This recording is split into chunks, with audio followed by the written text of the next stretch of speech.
अखिल भूमंडलीय सर्व शिरोमणि मुनि समाज के संस्थापक आदि मुनीश्वर योगेश्वर सदगुरुदेव शिव मुनि महाराज की जय। उपस्थित मुनि वृंद, साधु सज्जन वृंद, साधक वृंद, आध्यात्म ज्ञान के जिज्ञासुओं और प्रेमियों, सभी श्रोता वृंद, आप सबको मेरा कोटिशः नमन, सब प्रेम जय जीव। तो आध्यात्मिक चर्चा चल रही है और हम लोग सदगुरुदेव शिव मुनि महाराज रचित ग्रंथ निरोग होने का अद्भुत उपाय पर चर्चा कर रहे हैं। अध्याय 13 पर चर्चा हो रही है। शीर्षक दिए हैं गुरुदेव जीवन और मरण का रहस्य। तो आज उस आगे पढ़ेंगे, कल जहाँ तक चर्चा हुई थी उससे आगे, है ना। तो हम लोग कल पढ़े थे एक घर के भीतर खिड़कियों, हाँ यहीं से पढ़ देते हैं। प्रकाश एक सूक्ष्म वस्तु है, यह जब किसी आधार पर पड़ता है तभी इसे देख सकते हैं। घर के भीतर खिड़कियों में से प्रकाश की रेखा निराधार भी चमकती हुई दृष्टिगोचर होती है। इसका चर्चा हो चुकी है कल, आगे पढ़ते हैं। पर यह भी निराधार नहीं है। कमरे के अंदर जो त्रस्त रेणु उड़ रहे हैं उन्हीं पर पड़ने के कारण चमकती है ना। प्रकाश बिना आधार के नहीं होता। इसी तरह से आत्मा भी कभी बिना शरीर के नहीं रहती। जीवन के समय जैसे स्थूल शरीर होता है, ठीक उसी तरह से मरने के बाद भी सूक्ष्म शरीर रहता है। सूक्ष्म शरीर वैसा ही होता है जैसे उसके पहले स्थूल शरीर था, और फिर जन्म लेने पर स्थूल शरीर वैसा ही होता है जैसा सूक्ष्म शरीर रहा। इसमें कुछ कुछ परिवर्तन भी हो जाता है, पर अधिकतर पहले ही के ऐसा होता है। जागृत अवस्था का जैसा शरीर रहता है वैसा ही स्वप्न का शरीर बनता है, और स्वप्न के अनुसार जागृत अवस्था का, पर कभी कभी यह क्रमशः परिवर्तन भी होता है यदि इस चक्र में इच्छा शक्ति और अपने संकल्प का प्रयोग ना किया जाए तो यह नियम अनुसार होता रहता है। सदगुरुदेव शिव मुनि महाराज की जय। उन्होंने बहुत सुंदर तरीके से हम लोगों को बतलाया कि प्रकाश एक सूक्ष्म वस्तु है और यह बिना आधार के कभी दिखाई नहीं पड़ता, है ना। अगर खिड़की से जो रोशनी आ रहे हैं तो उसमें भी वो त्रस्त रेणु उड़ रहे हैं, उन्हीं पर प्रकाश उसमें जो दिखलाई पड़ रहा है उसी का माने परावर्तित हो रहा है ना, प्रकाश उसमें लग करके, तभी जाके हम लोग देख सक रहे हैं। तो ये जो किरणें हैं, सूर्य की रश्मियाँ हैं, आधार पर जिस तरह से चमकती हैं, जैसे उसी प्रकार हमारे शरीर के बारे उदाहरण दिए गुरुदेव, है ना। प्रकाश बिना आधार के नहीं होता।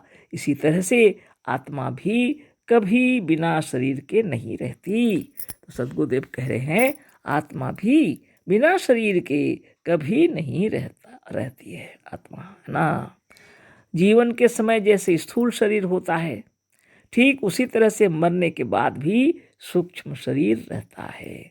अभी हम लोग जीवित हैं तो जैसा हमारा शरीर है, हम लोग यह शरीर जब मर जाएंगे, हम लोग यानी शरीर छोड़ करके निकल जाएंगे, तो वह जो सूक्ष्म शरीर होता है इसी की तरह रहता है, स्थूल शरीर के जैसा ही।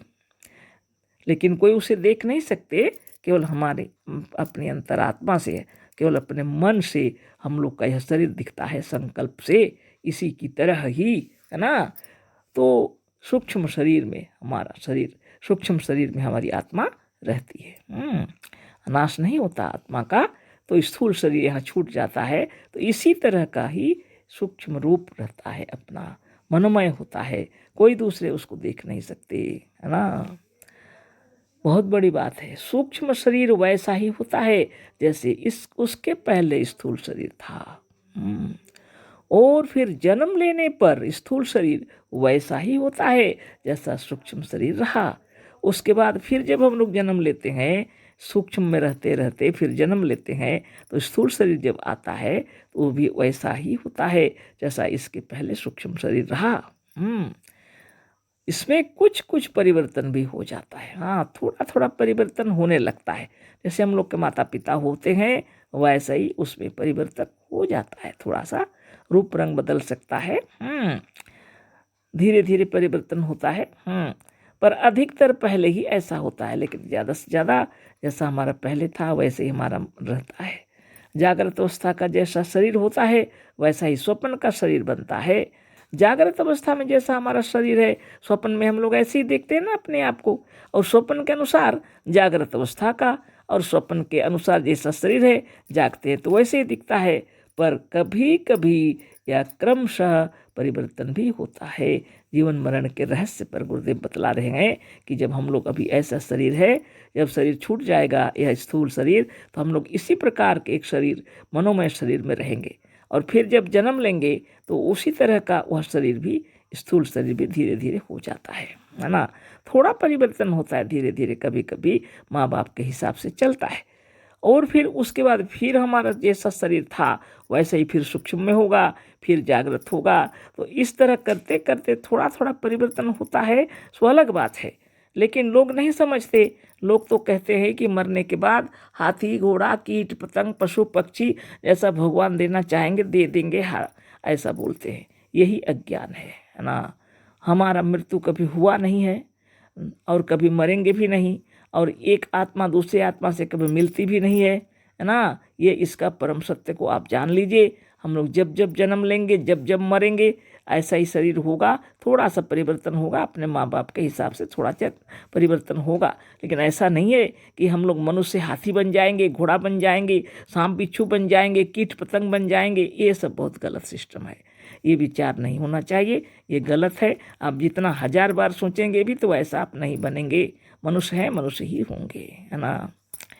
यदि इस चक्र में इच्छा शक्ति और अपने संकल्प का प्रयोग ना किया जाए, है ना, तो यह नियम अनुसार होता रहता है। जीवन मरण भी इच्छा अनुसार, अगर आप संकल्प नहीं किए हैं तो चलते रहेगा ज्ञात शक्ति से। जन्म लिए अभी हम लोग हैं, जब मर जाएंगे फिर जन्म लेंगे, ये चलते रहता है। हाँ, लेकिन यदि आप साधन ध्यान और तपस्या करते हैं तो आपका शरीर स्वस्थ निरोग रहेगा। स्थूल शरीर में भी आप जब तक चाहें रह सकते हैं, और सूक्ष्म में चले जाएंगे भी तो आपकी इच्छा अनुसार जब इच्छा होगी जन्म लेंगे, नहीं तो सूक्ष्म में कुछ दिन रहेंगे आराम से, है ना। ये तो योगी लोग की बातें हैं। मोक्ष जिनको मिल गया है, जो स्वतंत्र हो गए हैं, इच्छानुसार जन्म मरण है उनके हाथ में, अपने अधिकार में। ये अधिकार सबको प्राप्त हो सकता है जो योग साधन ध्यान और तपस्या करेंगे, है ना। पर इच्छा शक्ति आत्मबल और योग बल से इस चक्र को रोक सकते हैं।